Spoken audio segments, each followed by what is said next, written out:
हरियाणा की सभी 90 विधानसभा सीटों पर 1000 से ज्यादा उम्मीदवारों की किस्मत का फैसला अब 8 अक्टूबर को होगा। बीजेपी तीसरी बार सत्ता में आने की कवायद में है तो कांग्रेस अपनी वापसी के लिए बेताब नजर आ रही है। बसपा इनेलो से लेकर जेजेपी आसपा गठबंधन और आम आदमी पार्टी किंग मेकर बनने की कोशिश में है। हरियाणा का सियासी मिजाज पूरी तरह से एक नहीं, कहीं बीजेपी का पलड़ा भारी है तो कहीं कांग्रेस को बढ़त मिलने की संभावना है। बता दें कि 90 विधानसभा सीटों में कांग्रेस ने 89 सीटों पर अपने उम्मीदवार उतारे हैं और एक सीट पर उनकी सहयोगी सीपीआई चुनाव लड़ रही है। बीजेपी 89 सीटों पर चुनाव लड़ रही है।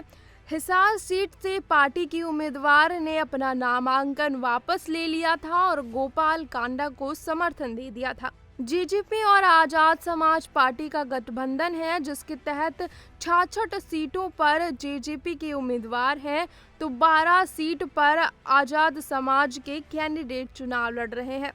इसी तरह बसपा और इनेलो मिलकर चुनाव लड़ रही है जिसके तहत 51 सीट पर इनेलो के उम्मीदवार और 35 सीट पर बसपा के प्रत्याशी किस्मत आजमा रहे हैं। आम आदमी पार्टी ने 90 में से 88 सीट पर उम्मीदवार उतारे हैं। 2019 के विधानसभा में बीजेपी और कांग्रेस के बीच कड़ा मुकाबला देखने को मिला था।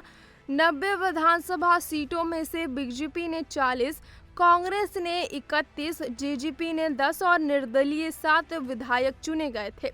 इसके अलावा हरियाणा जनहित पार्टी और इनेलो के एक विधायक जीतने में कामयाब रहे थे।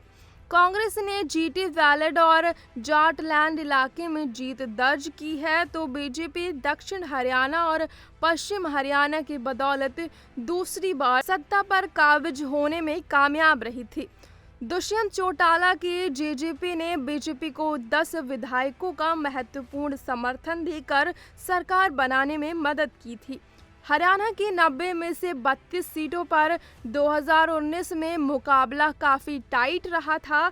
इन 32 सीटों पर पिछले चुनाव में जीत का अंतर 10,000 से कम वोटों का था जिसमें 25 सीट पर हार जीत का अंतर 5,000 से भी कम था। इतना ही नहीं, 3 सीटों पर जीत हार का मार्जिन 1,000 वोटों से भी कम का था तो 7 सीटें जीत हार का फैसला 1,000 से 2,000 वोट के बीच रहा था। इसी तरह 15 सीटों पर 2,000 से 5,000 के बीच का मार्जिन रहा था।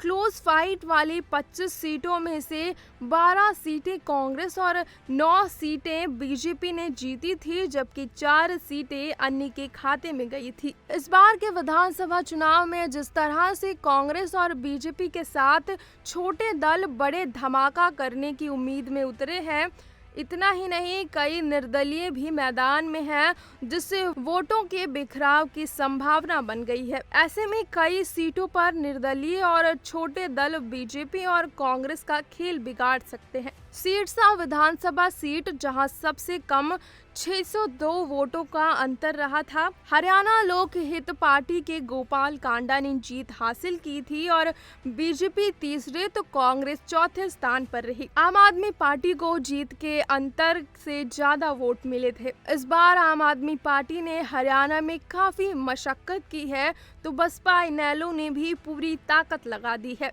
हरियाणा का सियासी मिजाज अलग अलग इलाकों में अलग अलग नजर आ रहा है। जाटलैंड और पश्चिमी हरियाणा वैलेट में कांग्रेस मजबूत मानी जा रही है तो जीटी रोड वैलेट और दक्षिण हरियाणा वाले इलाके पर बीजेपी का दरोमदार टिका हुआ है। कांग्रेस अगर बीजेपी के दुर्ग में सेंधमारी करने में कामयाब रहती है तो हरियाणा का सियासी ही नहीं बल्कि सत्ता का समीकरण भी बिगड़ सकता है। लोकसभा चुनाव के लिहाजा से देखते हुए कांग्रेस का पलड़ा भारी नजर आ रहा है और वो सबसे बड़ी पार्टी के तौर पर बनती दिख रही है। लेकिन कुमारी शैलजा की नाराजगी और बीजेपी के दलित सियासत को घेर देने से सियासी मिजाज तेजी से बदला है। ऐसे में कांग्रेस और राहुल गांधी ने आखिरी समय में जिस तरह ताकत झोंकी है उससे नतीजे चौंकाने वाले हो सकते हैं। हरियाणा में बीजेपी की सत्ता की हैट्रिक लगने का पूरा दरोमदार जीटी रोड और दक्षिणी हरियाणा के इलाकों की सीटों पर टिका हुआ है। बीजेपी 2014 और 2019 में इन्हीं दो इलाकों के बदौलत सत्ता में अपना नाम करने में कामयाब रही है। जीटी वैलेट इलाके में पंचकुला, अंबाला, कुरुक्षेत्र, यमुनानगर, करनाल, पानीपत और कैथल जिले आते हैं। इस इलाके में कुल 27 विधानसभा सीटें आती हैं। 2019 में से इस इलाके की 27 में से बीजेपी ने 14, कांग्रेस ने 9, जेजेपी ने 2 और निर्दलीय ने 2 सीटों पर जीत दर्ज की थी। इससे पहले 2014 में यहां की 27 में से बीजेपी ने 22 सीटें जीती थी। कांग्रेस इनेलो को एक सीट और 3 निर्दलीय सीट जीते थे। वहीं दक्षिण हरियाणा में गुड़गांव, रेवाड़ी, महेंद्रगढ़, नूंह, पलवल और फरीदाबाद जिले आते हैं। इस इलाके में 23 विधानसभा सीटें आती हैं, जिनमें से 2019 में बीजेपी ने 15, कांग्रेस ने 6 और 2 सीटें अन्य को मिली थी।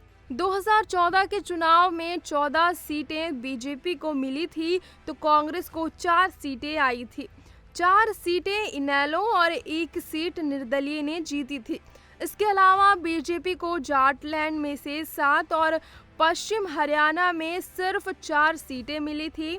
बीजेपी को जाटलैंड और पश्चिम हरियाणा की सियासी जमीन पूरी तरह से खिसक चुकी है। अब उसका दरोमदार जीटी रोड, वैलेट और दक्षिण हरियाणा के इलाके पर टिका है। कांग्रेस ने 2019 के विधानसभा में जाटलैंड के सहारे मुख्य विपक्षी दल बनने में कामयाब रही है। कांग्रेस को सत्ता का रास्ता तय करने में अपने गढ़ को बचाए रखने के साथ साथ बीजेपी के दुर्ग में सेंधमारी करनी होगी। जाटलैंड इलाके में रोहतक, सोनीपत, झज्जर, जिंद, भवानी और चरखी दादरी जिले आते हैं। इस इलाके में कुल 25 विधानसभा सीटें हैं।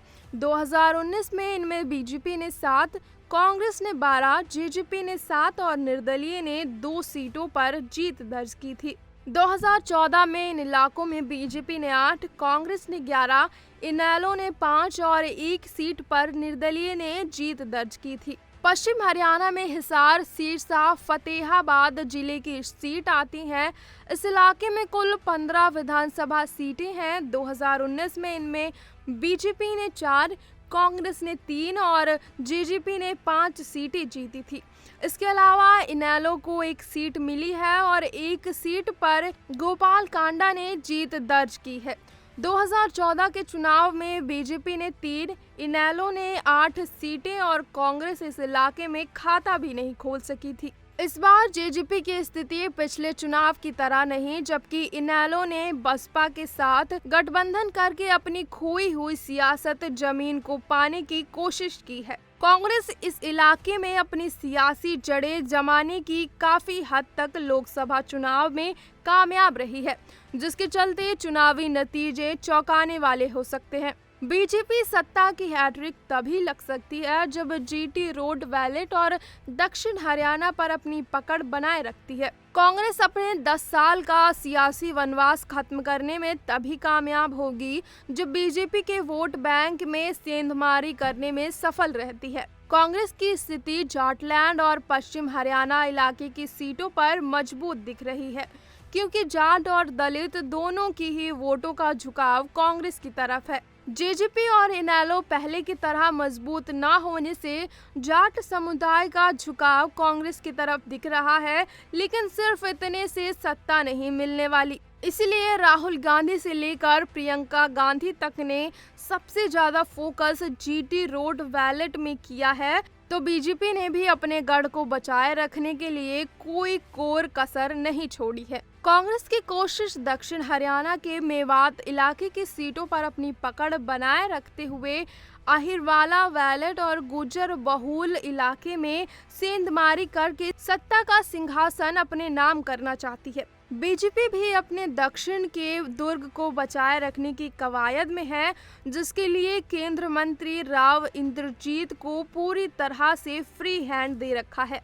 ऐसे में कांग्रेस जाट दलित वोट बैंक के साथ यादव और मुस्लिम समीकरण को साध कर सत्ता पर काबिज होना चाहती है। कांग्रेस और बीजेपी दोनों के लिए चुनौतियों की बात करें, भीतरघात और बागी मुश्किल पैदा कर सकते हैं। ऐसे में देखना है कि शाहमाद के खेल में कौन भारी पड़ता है।